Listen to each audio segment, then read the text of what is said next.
So, apakah kepentingan negative feedback in the luteal phase? Apakah kepentingan the negative feedback di early and mid luteal phase? As I said, bila dalam luteal phase, the high level of progesterone akan cause the drops in FSH and LH. Dan what is the importance to it? Kita nak prevent another follicles, hence oocyte from maturing when actually pregnancy may already underway. Okay, awak kena faham, selepas sahaja ovulation, egg release daripada ovary kepada fallopian tube. Now, dia akan meninggalkan the corpus luteum behind, corpus luteum akan form. Tetapi ceritanya sekarang, secondary oocyte itu dia akan release dalam fallopian tube.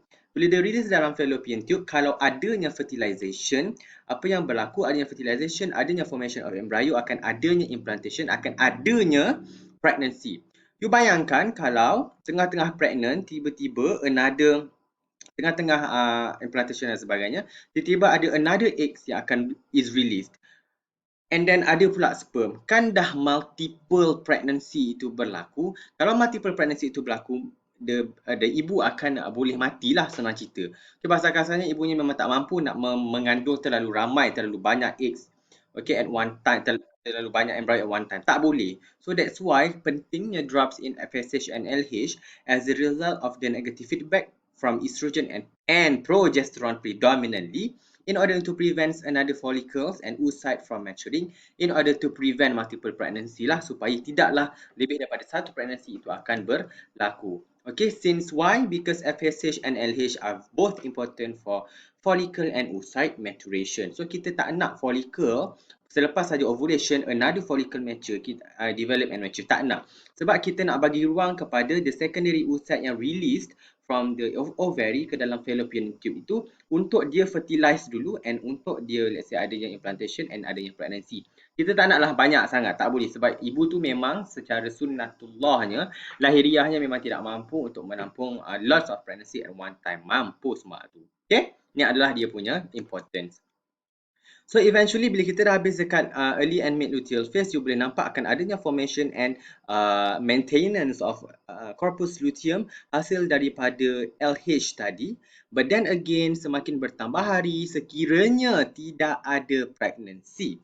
If let's say tidak ada pregnancy, apa yang berlaku kepada corpus luteum, semakin lama semakin dia akan degenerate.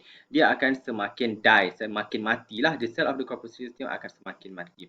Bila the cell of the corpus luteum semakin lama semakin mati, apa yang berlaku adalah akan kuranglah cells yang akan produce both estrogen and progesterone, predominantly progesterone. You boleh nampak semakin the corpus luteum mati, degenerating, you boleh nampak adanya drops in both progesterone and estrogen level. Semakin tambah hari, tak ada pregnancy kan, the progesterone tadi akan drop. Kenapa? Disebabkan the corpus luteum akan degenerate. Okay, corpus luteum akan degenerate because level of LH akan decrease. Okay, effect of the negative feedback, hence cannot maintain the corpus luteum. Jadi dekat late luteal phase, degenerating corpus luteum can no longer secrete estrogen and progesterone, predominantly progesterone, menyebabkan the level of both hormones tadi akan drop. Bila the level of the both of hormones akan drop, bila progesterone and estrogen level akan drop, apa berlaku? Kalau progesterone and estrogen level is high, dia akan cause negative feedback. Apa yang berlaku disebabkan progesterone and estrogen level dah drop, maksudnya sekarang negative feedback tadi dia dah tak ada. Okay, dia akan ada release the negative feedback. This releases inhibition on anterior pituitary gland. Okay, bila estrogen and progesterone tadi level dah terlalu rendah, that it can no longer cause a negative feedback ke anterior pituitary gland. Maksudnya sekarang anterior pituitary gland bolehlah release FSH and LH. Level of FSH and LH tadi dah akan start to release banyak sikit lah. Tak banyak sangat, tetapi just enough. Okay, dia akan release both FSH and LH tadi dah akan release just enough supaya LH tadi dia akan just enough, FSH especially, just enough untuk trigger a new follicle to grow. Bila a new follicle to grow dekat sini, maksudnya sekarang dia akan start balik this one, akan start lah balik follicular phase. Grow sahaja the new follicle now akan tamatlah late luteal phase, dia akan masuk balik the new kitar yang baru iaitu early follicular phase. Disebabkan apa? Because the drop in progesterone and estrogen, dia akan releases negative feedback on anterior pituitary gland. Bila the anterior pituitary gland tadi tidak siapa yang menghalangnya dari melakukan kerja, means that dia akan start to release FSH and LH, not much tetapi just enough untuk trigger a new follicles to grow. Trigger new follicles to grow, hence dia akan start new cycle lah, the new follicular phase, initiating the next ovarian cycle. Ini sekiranya tiada pregnancy, tiada adanya sperm, tiada fertilization, corpus luteum akan degenerate dekat late luteal phase, causing the drops in progesterone and estrogen level. When drops in the progesterone and estrogen level akan releases inhibition on anterior pituitary gland, allowing the anterior pituitary gland to secrete enough FSH and LH to promote, to stimulate the growth of new follicles, initiating the next ovarian cycle. Maka tamatlah cycle yang bulan itu, akan startlah cycle yang baru. Okay?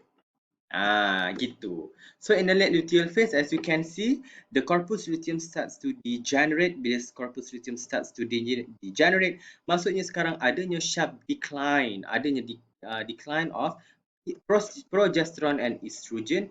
Bila progesterone and estrogen level akan drop, maka dia akan releases inhibition, the negative feedback is removed. Now apa yang berlaku, hipotalamus lah senang cerita, dia boleh release GnRH. Okay, dan GnRH akan stimulate anterior pituitary gland untuk release FSH and LH, and especially FSH and LH tadi, dia akan travel by blood into ovary, dia akan stimulate a new follicle to grow. Now new follicles akan grow and then dia akan start balik the new ovarian cycle. Means habis je sini dia akan start balik this one lah. Okay, pada bulan yang harapan. Okay, itulah indahnya ciptaan Tuhan.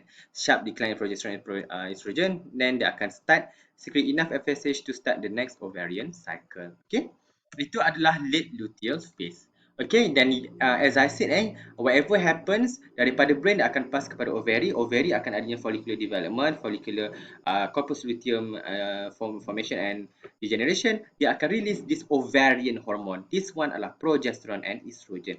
Sebab apa dia release by the tissue of the follicle, it also releases by the corpus luteum in ovary. So this one dia adalah ovarian hormone. Apa kepentingan ovarian hormone ini?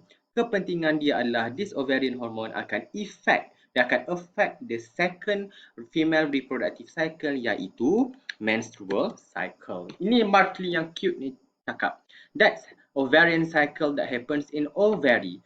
How about the menstrual cycle that happens at endometrium wall of uterus? So now kita nak tengok macam mana the effect of progesterone and estrogen dekat uterine cycle ataupun menstrual cycle. Ingat, whatever that we discussed just now itu berlaku di dalam ovary. In ovarian cycle, dia akan releases progesterone and estrogen that affect directly the uterus. Hence, dia akan menyebabkan adanya kitaran uterus iaitu uterine cycle ataupun kita kenal sebagai menstrual cycle.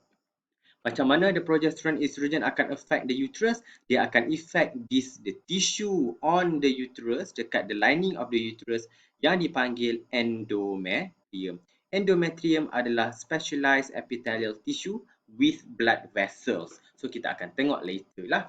Estrogen and progesterone dia akan release from ovary, affects the thickening, ketebalan dan juga keruntuhan of the endometrium, endometrial wall ataupun endometrial tissues lah. Nah, this one inilah yang kita nak tengok later, because we have covered ovarian cycle. Now kita nak tengok pula menstrual cycle. Okay, kitaran haid bagi wanita. Okay. So basically just now saya dah explain dengan jelas this gambar yang 4 ni. Now kita nak relatekan this ovarian hormone ini dengan another graph, iaitu, it's not lah graph tapi another physiological figure, iaitu menstrual cycle. Kita akan relatekan dia dengan the one that happens in the uterus. So two hormones produced from ovarian cycle, iaitu estrogen and progesterone yang kita panggil ovarian hormones, dia akan affect the physiology of the endometrium in the menstrual cycle. Dan disebabkan, as you can see, you boleh nampak di sekitaran hormon ini berlaku dalam tempoh 28 hari ke 30 hari. Maksudnya sekarang dia juga akan causes the menstrual cycle itu berlaku dalam tempoh yang sama.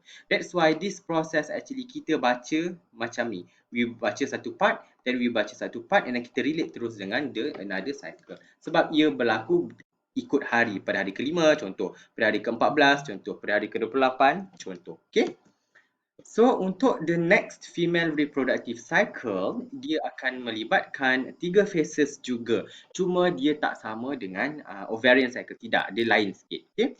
Untuk yang pertama, the 3 phases of menstrual cycle, perempuan akan mengalami haid. Itu yang dikatakan menstrual flow phase. Pada ketika ini, okay, perempuan dia akan apa ni, you know what you know, so dia terpaksa tukar dia punya pad dan sebagainya, because dalam tempoh 0 ke 6 hari ataupun 7 hari perempuan akan mengalami fasa yang pertama bagi menstrual cycle, iaitu menstrual flow phase, dan ia melibatkan the rupture of endometrial wall. That's why kalau darah haid perempuan ni, kalau perempuan tahulah, okay, darah dia bukan darah, tidak, dia ada yang ketul-ketul. Ketul-ketul itu adalah the tissue of endometrium wall. Dalam uterus itu dia rupture, dia tercabut. That's why sakit, kadang-kadang sakit, senggugut dan sebagainya.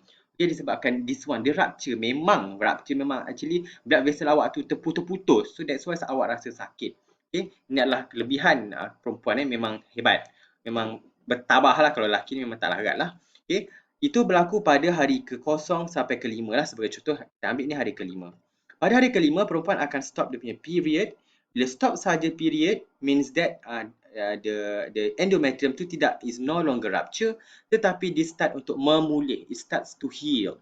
And then stop saja perempuan, dia akan stop period. Dia masuk, bila dah berhenti period, dalam tempoh hari yang seterusnya, dalam let's say 10 hari yang seterusnya, perempuan akan masuk the repair growth yang kita panggil proliferative phase. Proliferate means dia repair, dia bertambah. Adanya regeneration of endometrium wall. Ketika ini perempuan tidak akan period dah lah. Okay? Okay. And then after that, selepas saja sampai saja ovulation, let's say hari ke-5, and then perempuan akan ovulate pada hari ke-13 atau 14. Lepas saja the secondary oocyte is released daripada ovari ke dalam fallopian tube. What happen in uterus? Uterus tadi semakin dia akan terus menebal. The endometrium wall of the uterus akan terus menebal. Sebab apa? Sekiranya adanya sperm, adanya fertilization, akan adanya embryo. Embryo ini akan pergi ke uterus, dia akan melekat dekat the endometrium wall. That's why habis saja ovulation, the size ataupun the thickness of endometrium wall itu akan thicken and maintain. Sebab apa? Dia adalah tempatnya implantation itu berlaku. Pelekatan of the janin itu berlaku dekat dalam uterus, tetapi dia berlaku dekat atas the endometrium wall. And habis saja ovulation, past this ovulation, we don't call it proliferative phase, tetapi kita panggil this maintenance phase, yang kita panggil secretory phase. Dan ia berlaku pada hari ke-14, 15 sampailah hujung bulan, iaitu 28 hari bulan. Okay? Yang ini kita panggil secretory phase, adanya thickening and maintenance of endometrium wall. And fasa ini sangat important sekiranya adanya fertilization. Okay, let's say adanya telur yang ada fertilized egg, and then adanya embryo, and embryo tadi dia memang akan melekat dekat endometrium wall itu tadilah. Sebab apa? Sebab dia nak develop placenta dan sebagainya. Okay, that's why dia dipanggil secretory phase, sebab dia adalah dia melibatkan thickening and maintenance. Okay, dan as I said, the ovarian hormones release daripada ovarian cycle itu affects directly the uterus. Whatever release daripada ovary ni, dia akan affect directly the uterus. This one, estrogen and progesterone, akan affect directly the thickening of the uterus. Dan itulah yang kita akan discuss di dalam in this part of our lecture. Sebab kita nak tengok macam mana this ovarian hormone, iaitu estrogen dan progesterone, itu memainkan peranan yang penting di dalam, let's say, collapse ataupun the thickening of the endometrium wall yang berlaku di dalam uterus. Okay, this one dalam ovari, release daripada ovari masuk ke dalam uterus. So, dia akan affect the physiology of the endometrium, iaitu specialized epithelial tissue that is highly sangat-sangat banyak salur darah lah. Okay, nanti kita akan tengok the next part of the lecture lah.